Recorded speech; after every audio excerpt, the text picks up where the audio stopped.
Lección 71. Solo el plan de Dios para la salvación tendrá éxito. Tal vez aún no te hayas percatado de que el ego ha urdido un plan para la salvación que se opone al de Dios. Ese es el plan en el que crees. Dado que es lo opuesto al de Dios, crees también que aceptar el plan de Dios en lugar del ego es condenarte. Esto desde luego parece absurdo, sin embargo, una vez que hayamos examinado en qué consiste el plan del ego, quizás te des cuenta de que por muy absurdo que parezca, ciertamente crees en él. El plan del ego para la salvación se basa en abrigar resentimientos. Mantiene que si tal persona actuara o hablara de otra manera, o si tal o cual acontecimiento o circunstancia externa cambiase, tú te salvarías. De este modo, la fuente de la salvación se percibe constantemente como algo externo a ti. Bueno, yo no sé si a ustedes les toca tanto como a mí esto que nos está diciendo, porque es tan encubierta la intromisión del ego, o claramente que es propia, para nosotros es propia, para cada uno de nosotros es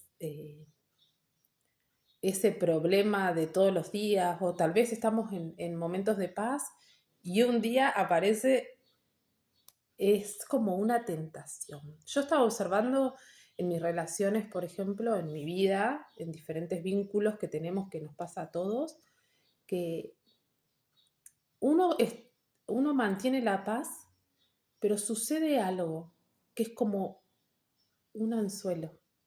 Y la idea es, ¿yo pico o no pico? ¿Permito que eso me quite la paz o no pico? Es bastante sutil, pero fíjense lo que dice del plan del ego acerca de abrigar resentimientos y mantener la idea de que si tal persona actuara o hablara de tal manera, esa sería como lo que estoy buscando, mi paz. De este modo, la fuente de la salvación se percibe constantemente como algo externo a ti. Cada resentimiento que abrigas es una declaración y una aseveración en la que crees que reza así: si esto fuese diferente, yo me salvaría.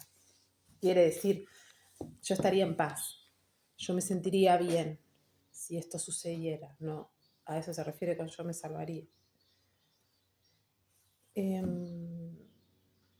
El cambio de mentalidad necesario para la salvación, por lo tanto, se lo exiges a todo el mundo y a todas las cosas, excepto a ti mismo. El papel de tu mente en este plan consiste, pues, en determinar qué es lo que tiene que cambiar, a excepción de ella misma, para que tú te puedas salvar. De acuerdo con este plan de mente, cualquier cosa que se perciba como una fuente de salvación es aceptable siempre y cuando no sea eficaz. Esto garantiza que la infructuosa búsqueda continúe, pues se mantiene viva la ilusión de que, si bien esta posibilidad siempre ha fallado, aún hay motivo para pensar que podemos hallar lo que buscamos en otra parte, en otras cosas. Puede que otra persona nos resulte mejor, otra situación tal vez nos brinde éxito. Esto es maravilloso y aplicable, por ejemplo, a las relaciones de pareja y a la búsqueda interminable de un candidato mejor. Un candidato que se adecue más a nuestras ideas o a nuestros planes o al plan del ego. Es lo más difícil de comprender o de llevar a la práctica, pero nos está hablando de que esa pareja que nosotros atraemos tiene que ver con una idea que está en nuestra mente, lo que estamos trayendo como persona. Ese personaje que traemos es perfecto para mostrarnos nuestras culpas inconscientes. Eso que vemos en él son cargas inconscientes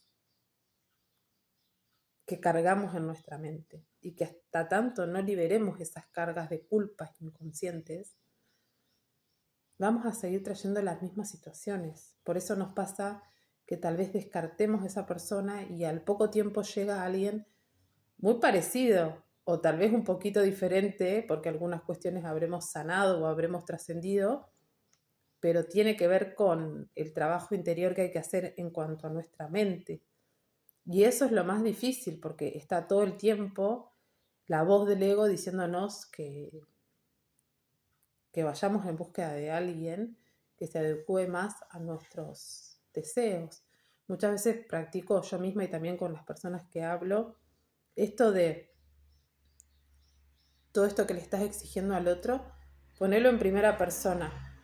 El otro lo está haciendo, aparentemente lo está haciendo en el mundo físico, pero ponerlo en primera persona como algo que también estás haciendo vos. Pregúntate si también en otras situaciones parecidas también no lo haces vos. Y en esos ápices de luz te llega la info de que en realidad lo que le estás pidiendo al otro es algo que te estás pidiendo a vos mismo. Y ese otro te lo muestra. Te muestra que necesitas darle amor a esa parte tuya. Acá habla mucho de la proyección, claramente.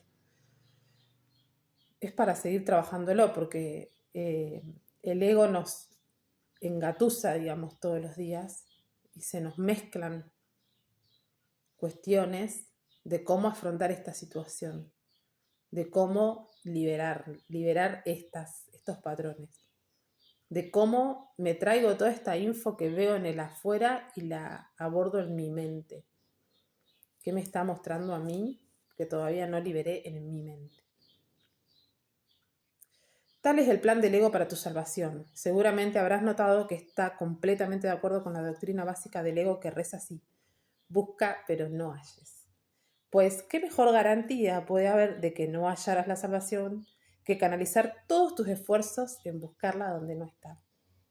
El plan de Dios para la salvación es eficaz, sencillamente porque bajo su dirección buscas la salvación allí donde se encuentra. Pero si has de tener éxito como Dios promete que lo has de tener, tienes que estar dispuesto a buscar solo allí. De lo contrario, tu propósito estará dividido e intentarás seguir dos planes de salvación que son diametralmente opuestos en todo. El resultado no podrá ser otro que confusión, infelicidad, así como una profunda sensación de fracaso y desesperación. ¿Cómo puedes librarte de todo esto? Muy fácilmente. La idea de hoy es la respuesta. Solo el plan de Dios para la salvación tendrá éxito. En esto no puede haber realmente ningún conflicto porque no existe ninguna alternativa al plan de Dios que te pueda salvar. El suyo es el único plan cuyo desenlace es indudable. El suyo es el único plan que tendrá éxito. Que nuestra práctica de hoy consista en reconocer esta certeza y alegrémonos de que haya una respuesta para lo que parece ser un conflicto sin solución. Para Dios todo es posible. Alcanzarás la salvación por razón de su plan, el cual no puede fallar. Comienza hoy tus 2 sesiones de práctica más largas pensando en la idea de hoy. Solo el plan de Dios para la salvación tendrá éxito.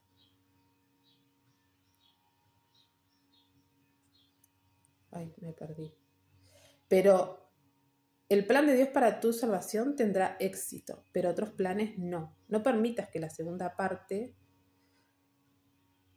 Comienza hoy tus 2 sesiones de práctica más largas pensando en la idea de hoy y observando que consta de 2 partes, las cuales contribuyen en igual medida al todo. El plan de Dios para tu salvación tendrá éxito, pero otros planes no. No permitas que la segunda parte te cause depresión o enfado, pues esa parte es inherente a la primera. Y la primera te revela totalmente que todos tus intentos descabellados y de todos tus planes disparatados para liberarte de ti mismo, todos ellos te han llevado a la depresión y a la ira. Pero el plan de Dios triunfará, su plan te conducirá a la liberación y a la dicha. Teniendo esto presente, dediquemos el resto de las sesiones de práctica más largas a pedirle a Dios que nos revele su plan. Preguntémosle muy concretamente: ¿qué quieres que haga? ¿A dónde quieres que vaya? ¿Qué quieres que diga y a quién? Deja que Él se haga cargo del resto de la sesión de práctica y que te indique qué es lo que tienes que hacer en su plan para tu salvación. Él responderá en la misma medida en que tú estés dispuesto a oír su voz. No te niegues a oírla. El solo hecho de que estés llevando a cabo los ejercicios demuestra que en cierto modo estás dispuesto a escuchar. Esto es suficiente para que seas acreedor a su respuesta. Durante las sesiones de práctica cortas, repite con frecuencia que el plan de Dios para tu salvación y solamente el suyo tendrá éxito. Mantente alerta hoy para no caer en la tentación de abrigar resentimientos. Y responde a esas tentaciones con esa variación de la idea de hoy. Abrigar resentimientos es lo opuesto al plan de Dios para la salvación. Y únicamente su plan tendrá éxito. Trata de recordar la idea de hoy unas 6 o 7 veces por hora. No puede haber mejor manera de pasar medio minuto, o hasta menos que recordando la fuente de tu salvación y viéndola allí donde se encuentra. Bueno, muy hermoso. Y también la idea de que por más que creamos que no la vamos a escuchar a la voz y que tampoco sabemos cómo va a ser esa voz, tener mucha conciencia de que el solo hecho de sentarme y aquietarme 15 minutos pidiéndole a Dios que nos muestre su plan y haciéndole estas preguntas: ¿qué quieres que haga? ¿A dónde quieres que vaya? ¿Qué quieres que diga y a quién? Él se va a develar de alguna manera. Muchas gracias y mucha luz.